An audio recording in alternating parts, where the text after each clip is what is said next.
સુરત ઉમરવાડા ખાતે રહેતા યુવકે કિન્નરની હત્યા કરી ભાગી છૂટે તે પહેલા પોલીસે નાકાબંધી કરી ડિંડોલીથી ઝડપી પાડી વધુ પૂછતાછ કરી હતી। સુરતના ઉમરવાડા ટેનામેન્ટમાં કિન્નર સંજના કુંવરની હત્યાનો કેસ સલાબતપુરા પોલીસે માત્ર કેટલીક કલાકોમાં જ ઉકેલી લીધો છે। પોલીસ દ્વારા કેસમાં 29 વર્ષીય આરોપી કિશન કુમાર પ્રવીણભાઈ જેઠવાને ઝડપી લેવામાં આવ્યો છે। કિન્નર સંજના કુંવર આરોપી કિશન કુમારના ઘરે રોકાઈ હતી। બીજા દિવસે સવારે 7 વાગે બંને વચ્ચે ઝઘડો થયો હતો। સંजना તેની સાથે લગ્ન કરવા માંગતી હતી, જેને લઈ બંને વચ્ચે ઝઘડો થયો। ઝઘડામાં આરોપીએ સંજનાના પર તીક્ષ્ણ હથિયાર વડે હુમલો કરી તેની હત્યા કરી હતી અને ઘટનાસ્થળેથી ફરાર થઈ ગયો। હત્યા પછી સલાબતપુરા પોલીસે થોડા કલાકમાં જ આરોપી કિશન કુમાર પ્રવીણભાઈ જેઠવાને ઝડપી લીધો। આજ સવારે સલાબતપુરા પોલીસ સ્ટેશન વિસ્તારમાં ઉમરવાડા ટેનામેન્ટ છે ત્યાં એક હત્યાનો બનાવ બન્યો હતો। આ હત્યામાં એક આરોપી છે જે કિશન નામ છે એણે એની સાથેના એના મિત્ર જે કિન્નર છે સંજના કરીને છે એની હત્યા કરી હતી। એણે એક ચપ્પુ વડે એની હત્યા નિપજાવી હતી। પોલીસે આ બનાવને અનુસંધાને એફઆઈઆર નોંધી અને તરત આગળની કાર્યવાહી શરૂ કરી હતી, જેમાં જે ડેડ બોડી હતી એને પોસ્ટમોર્ટમ માટે મોકલી આપ્યું હતું।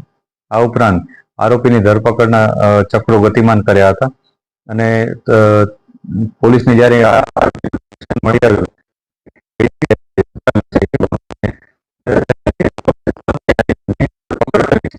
અત્યારે આરોપીને સ્ટેટમેન્ટ પણ લેવામાં આવેલ છે।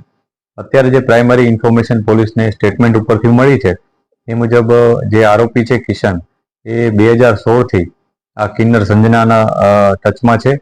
2016માં એમનો બંનેનો સંપર્ક ફેસબુક થ્રુ થયો હતો એવી ઇન્ફોર્મેશન પોલીસને મળી છે, પરંતુ એ લોકોનો કઈ રીતના સંપર્ક થયો હતો, ખરેખર આ પહેલા એકબીજાના પરિચયમાં હતા કે નહીં એ પણ અમે તપાસ કરી રહ્યા છીએ। અત્યારે આ ઇન્ફોર્મેશન મળી છે, જેમાં અમે આરોપી પાસેથી ચપ્પુ અને એના રિકવરી માટેની પણ પ્રક્રિયા ચાલુ છે। અત્યારે જે પોલીસે ઇન્ટ્રોગેશનમાં જે વિગતો મળી છે તે મુજબ જે આરોપી છે એ કિન્નર સાથે ઘણા વર્ષોથી એના સાથે સંકળાયેલો હતો, એના સાથે જોડાયેલો હતો। છેલ્લા થોડાક સમયથી બંને વચ્ચે અણબનાવ હતો। એ કિન્નરના સાથે રહેવા ન માંગતો હતો એ પ્રકારની વાત આરોપીએ કરી છે અને આ કિન્નર એની સાથે રહેવા માંગતો હતો ગમે તેમ કરીને એ પ્રકારની બાબત પોલીસને જણાવી છે। ખરેખર આરોપી આ જ કારણસર આ હત્યા નિપજાવી છે કે નહીં એ અમે અન્ય જે પુરાવા મળશે એના આધારે નક્કી કરી શકીશું। જે આરોપી છે એનો મોબાઈલ અને જે મરણ જનાર છે એનો મોબાઈલ પણ અમે તપાસી રહ્યા છીએ અને જે પણ હકીકત સામે આવશે એને એવિડન્સ તરીકે આ ગુનામાં અમે સામેલ રાખીશું।